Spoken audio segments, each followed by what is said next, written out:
அம்மா என்னடா இன்னைக்கு என்ன நான்வெஜ்? இன்னைக்கு திங்கட்கிழமை. அதனால திருப்பரங்குன்றம் முருகனுக்கு உகந்த நாள். அதனால இன்னைக்கு நான்வெஜ் சாப்பிடக்கூடாது. அம்மா இன்னைக்கு ரசமும் துவையலும்.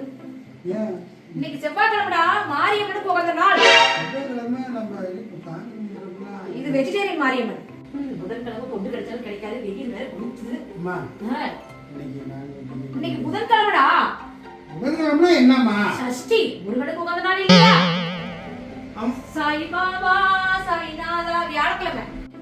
வெள்ளிக்கிழமை சாம்பார் பக்கத்துல உருளைக்கிழங்கு பொரியல் வச்சு சாப்பிட்டா நல்லா இருக்கும். ஏன் இன்னைக்கு வெள்ளிக்கிழமை தான்? பிரதோஷம் சாப்பிடக்கூடாது. ஏம்மா நாளைக்காவது சனிக்கிழமை. நாளைக்கு பெருமாளுக்கு உகந்த நாள். ஊருக்கே தெரியும், உனக்கு தெரியாதா? ஏம்மா வாரத்துல 7 நாள்னா 8 நாளைக்கு நீ விரதம் இருக்க. ஞாயிற்றுக்கிழமை இருக்கேடா. ஓ ஞாயிற்றுக்கிழமை இருக்கா? அப்ப ஞாயிற்றுக்கிழமை சாப்பிட்டுக்கலாம். ஞாயிற்றுக்கிழமை லீவ் விட்டேன். சாப்பிடுற உடம்புக்கு நல்லது. ஏம்மா விரதம் இப்படி யாருக்காகமா இப்படி விரதம் இருக்கிற? நான் யாருக்குடா விரதம் இருக்கிறேன்? உனக்காகவும் உன் பொண்டாட்டிக்காகவும் இந்த குடும்பத்துக்காகவும் விரதம் இருக்கிறேன்டா.